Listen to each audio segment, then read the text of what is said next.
Incandescence, the narrator writes, is a state of mind that simply would have been impossible for a woman in the 16th century.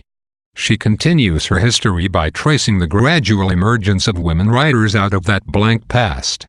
The first would have been aristocrats, women of comparative freedom and comfort who had the resources not only to spend their time writing, but also to brave public disapproval.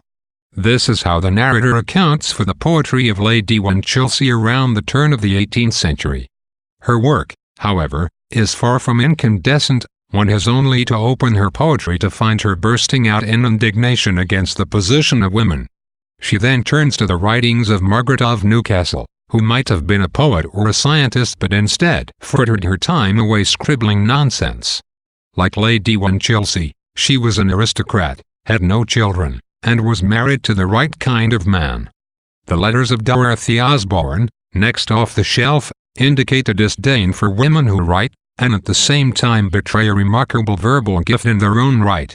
With Aphra Behn, the narrator identifies a turning point, a middle-class woman making a living by her writing, in defiance of conventions of chastity. The later 18th century saw droves of women following her example, and these paved the way for the likes of Jane Austen and George Eliot. All women together ought to let flowers fall upon the tomb of Aphra Behn, for it was she who earned them the right to speak their minds. Why were all these women writers novelists? The major 19th century figures, except for the fact that all were childless, seem to have had very little in common. The narrator offers several reasons why they all might have been attracted to the novel form.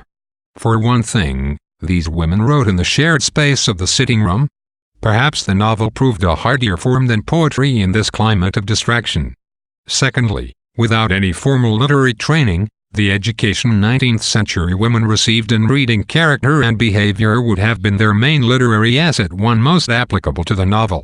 Emily Bronte might have made a better dramatic poet. Eliot was by disposition a historian or a biographer. Yet these women wrote novels, though Bronte also wrote lyric poems, and the novels were good ones. Jane Austen was known to hide her work when someone entered the room, yet her novels are written without hate, without bitterness, without fear, without protest, without preaching. Like Shakespeare, the narrator thinks, Austen wrote in such a way that her art consumed all impediments. Charlotte Bronte does not write with that same incandescence. Bronte may have had more genius than Austen, but her writing bears the scars of her personal wounds. Integrity, in the novelist, is the conviction that he gives one that this is the truth. It is what holds novels together and makes them exciting to read. This is a simple principle, but how difficult to achieve.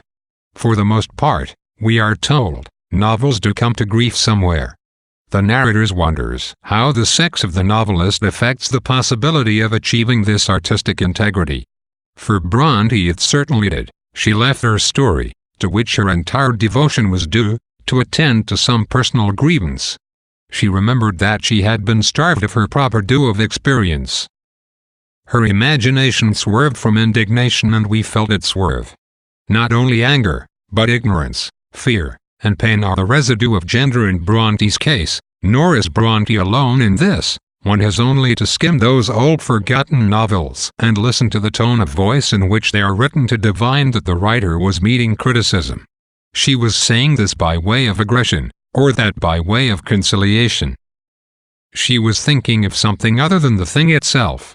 Only Jane Austen and Emily Bronte managed to eradicate that central flaw, to maintain integrity in the face of criticism, opposition, and misunderstanding. Their achievement, under the circumstances, is miraculous.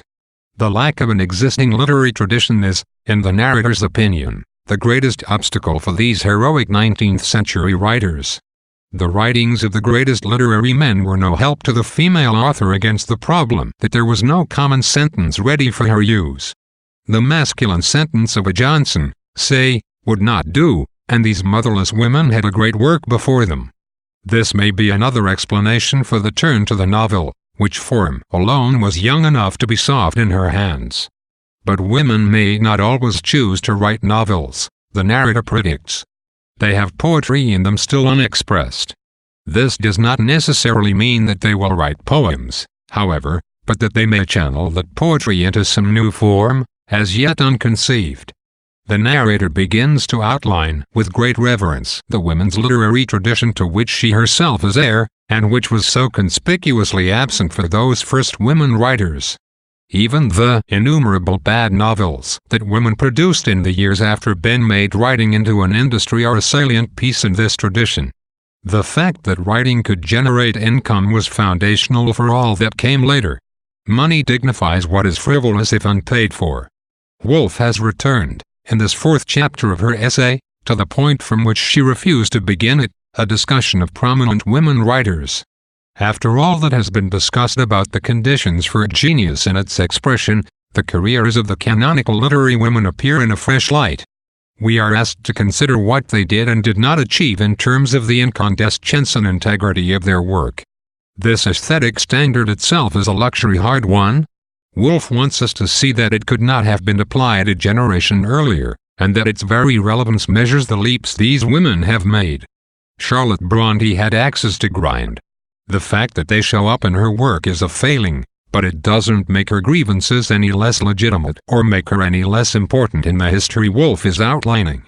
The fact the Austen wrote as purely as she did appears, in light of the total absence of tradition or precedent, as a near miracle.